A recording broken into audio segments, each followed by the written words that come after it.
Welcome back from that break. Let's take a look at news in business.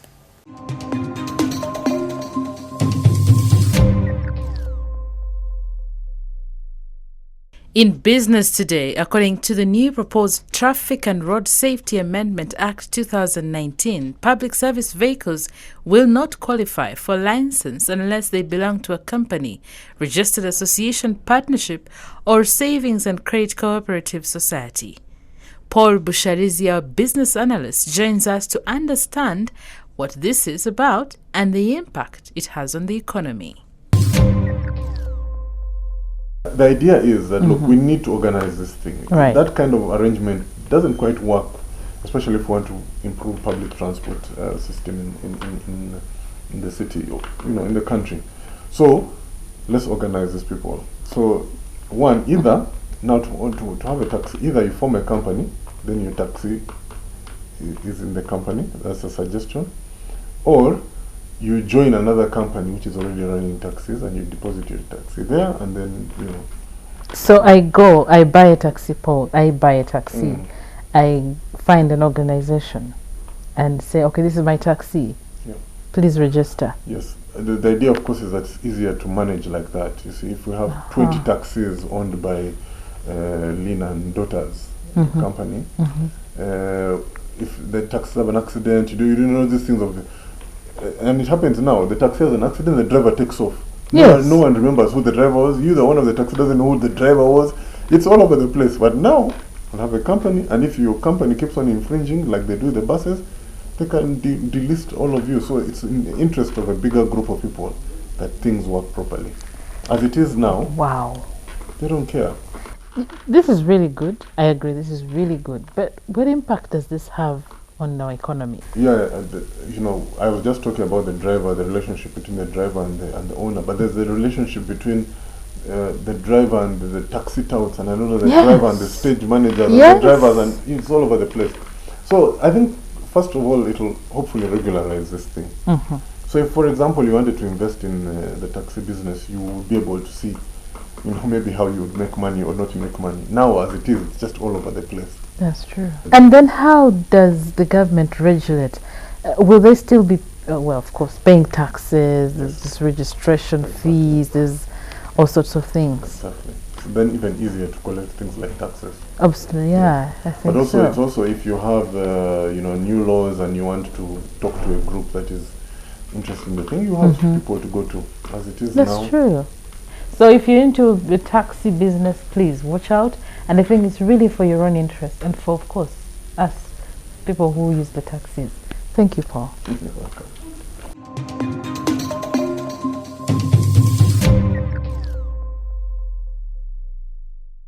That was news in business. Now for Pearl of Africa series today, we'll look at Namugongo Matters Shrines.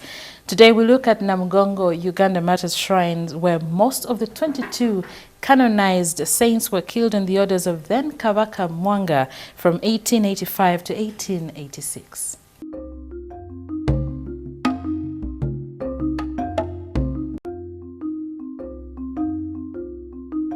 Many pilgrims set off from as far and beyond the East African countries to celebrate Martyrs' Day every 3rd of June.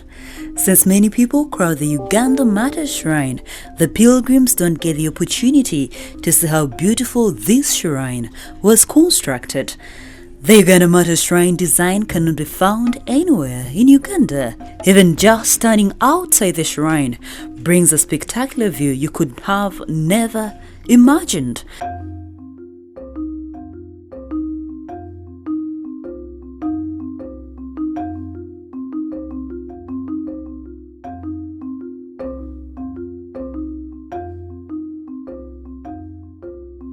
The shrine, built in form of an African heart, and its wooden doors depicts the history of the martyrs. The circular interior has a capacity to contain 1,000 seats. In this place, 14 of the 22 Uganda martyrs offered their lives to Christ, and they were burnt alive on the orders of King Mwanga in 1886 after refusing to denounce their Christian faith. The Namgongo Shrine is 15 kilometers east of Kampala off Jinja Road in Namgongo. It was formerly a place of execution of all people who committed grave offenses in the Kingdom of Buganda.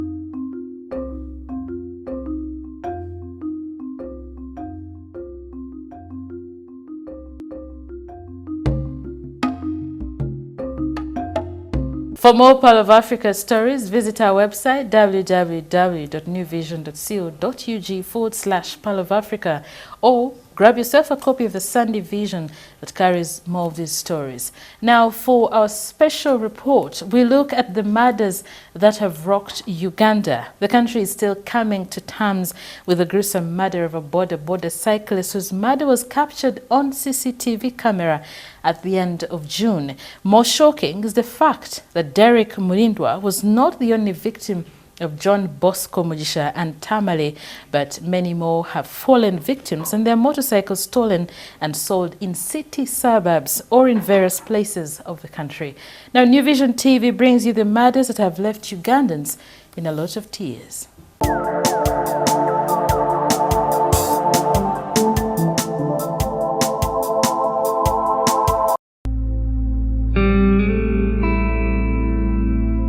They could be just 5 months to end their 2018, but the last 7 months have not been rosy in many homes around Uganda.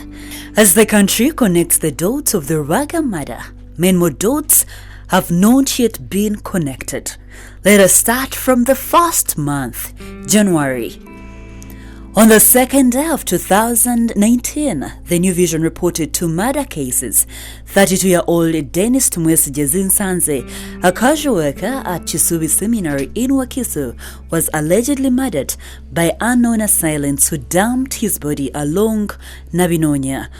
On the same day, 32-year-old John Michael Wari, a resident of Chitala in Katabi Town Council, was reported to have been stabbed by his wife, Lillian Asasira, who is said to have suspected him of having an affair with a house help. On the third day of January, it was reported that residents of Kakoma village in Kalisizo, Chotera district, were gripped with fear on New Year's Eve after Panga welding hitmen invaded the village and killed Jalia Nakajigo, a 70-year-old woman, as she walked from her kitchen to her house. There were 4 more murders that were published in January. Moving on to February, the New Vision published 3 murder cases. On February 18th, it was reported that residents of Bwemwimbi village in Bwemwefa sub-county in Manafo district were left in shock after a man allegedly killed his son over a piece of pork. Anthony Namisiko, 45 years, killed an 8-year-old Joel Wamwembe. On the same day, 35-year-old woman Mary Taisa was reported to have had the worst of this year's Valentine's Day. It was reported that she was gang raped and later strangled to death on Valentine's Day in Rutete sub-county. The following day, a report of 2 children from the same neighborhood in Chireka were murdered by cutting their throats. The murders continued on in March.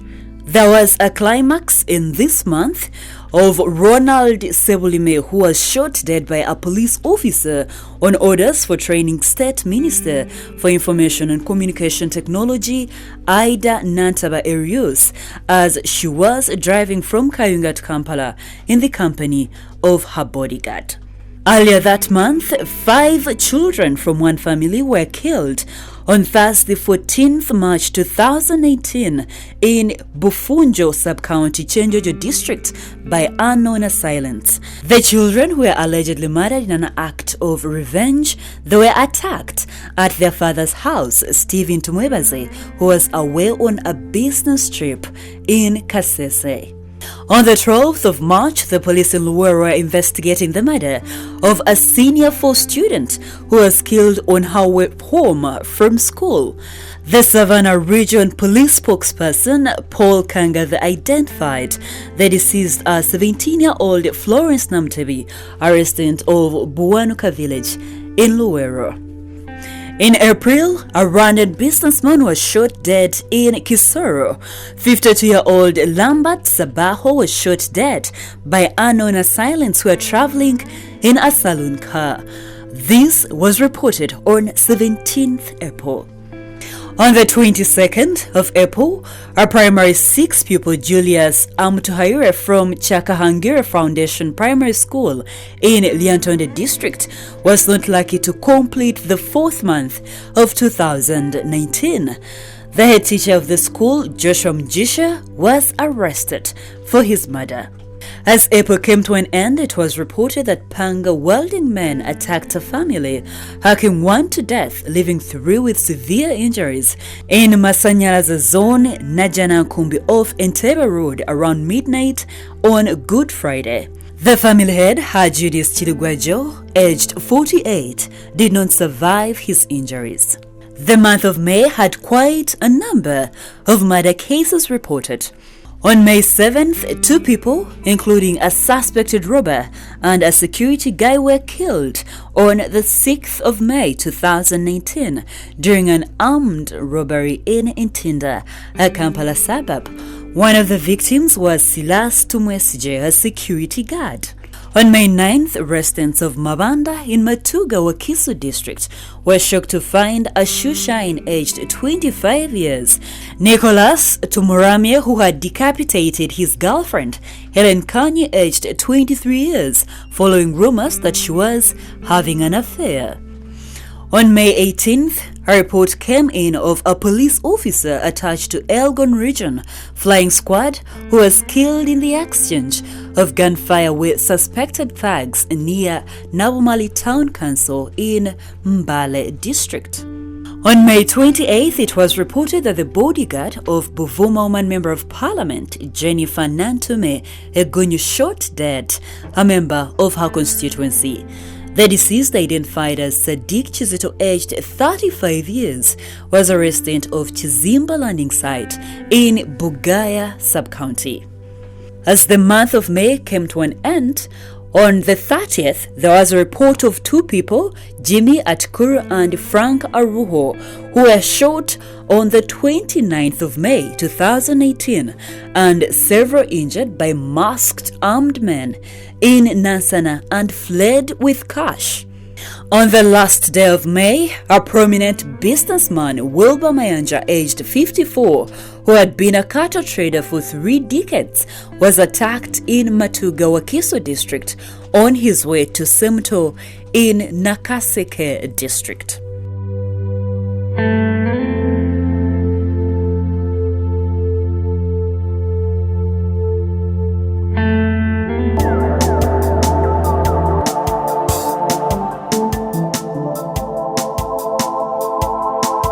That was New Vision TV News. Thank you for tuning in. My name is Lynn Komjisha. I leave you with a fact file.